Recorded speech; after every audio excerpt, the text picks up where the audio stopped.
Welcome to Spiritual Calisthenics. Christ is in our midst. Today on Saturday, August 26, we commemorate the holy martyrs Adrian and Natalie, our righteous father Joseph, and the icon of the Mother of God of Vladimir. Regarding Saint Adrian and Natalie, the martyrs, and their 33 companion martyrs in Nicomedia. The holy martyrs Adrian and Natalie confessed the Christian faith during the reign of Maximian in Nicomedia in the year 298. Adrian was a pagan, witnessing the valor of the martyrs and the fervent faith with which they suffered their torments. He also declared himself a Christian and was imprisoned. When this was told to his wife Natalie, who was secretly a believer, she visited him in prison and encouraged him in his sufferings. Saint Adrian's hands and feet were placed on an anvil and broken off with a hammer. He died in his torments. His blessed wife recovered parts of his bodies and relics and took it to Agiropolis near Byzantium and reposed in peace soon after. Thou didst deem that the faith with which hath salvation to be riches never lost or plundered. Thou forsookst thy father's impiety, and thou didst follow thy master, becoming rich in his divine gifts, O glorious Adrian. With the godly-minded Natalie, who emboldened thee, entreat Christ God, O martyr, that our souls be saved. Having wisely laid to heart all the divine words of thy godly-minded wife, Adrian, martyr of Christ God, in torments thou strovest ardently, with thy yokemate thou now hast received thy crowns. Saints Adrian and Natalie, along with Saints Timothy and Mavra, Zacharias and Elizabeth, Joachim and Anna, are among the married saints that we pray to watch over our marriages. Regarding the icon of the Mother of God of Vladimir, in all probability the icon of the Mother of God of Vladimir was painted in Constantinople. In the 12th century, Patriarch Luke Chrysovergus sent it to Kiev, the great Prince Yuri Dolgoruki. The icon was kept in the convent of Vyshgorod, whence the holy Prince Andrew of Bogliobovo brought it to Vladimir. The icon is one of the most venerated in Russia, having been carried by princes in military campaigns, prayed before by rulers for the welfare of the people, and flocked to by the faithful of all walks of life.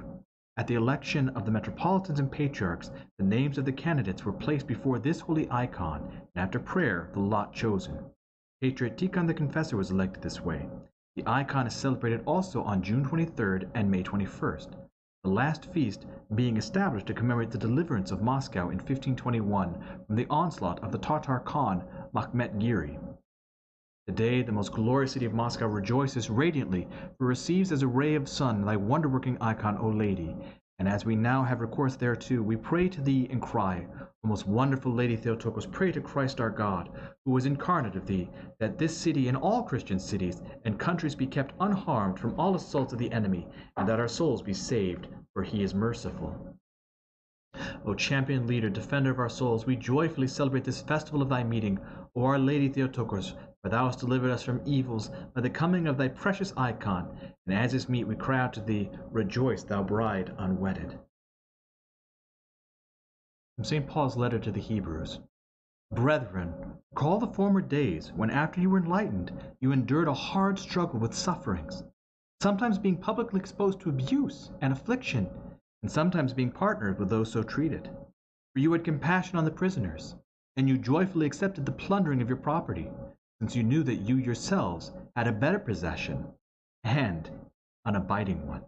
In other words, people can steal our things, but the treasures that we have in heaven cannot be taken from us. Therefore, do not throw away your confidence, which has a great reward, for you have need of endurance, so that you may do the will of God and receive what is promised. For yet a little while, and the coming one shall come, and shall not tarry, but my righteous one shall live by faith.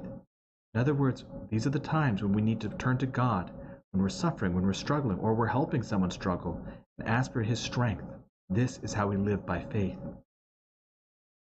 From the Gospel according to St. Matthew. At that time, as Jesus went out of Jericho, a great crowd followed him.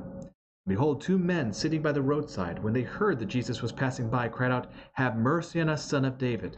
Now we have to understand a couple of allegories that are happening right here. First of all, Jericho is the lowest city on earth. Whenever it is written in scriptures, oftentimes it is an allegory for hell. We see the dichotomy between Jericho being low, hell, and Jerusalem being high, heaven. And so we see these two blind men. They're blind because they're physically blind, but also the allegory here is spiritually blind. They're not able to see.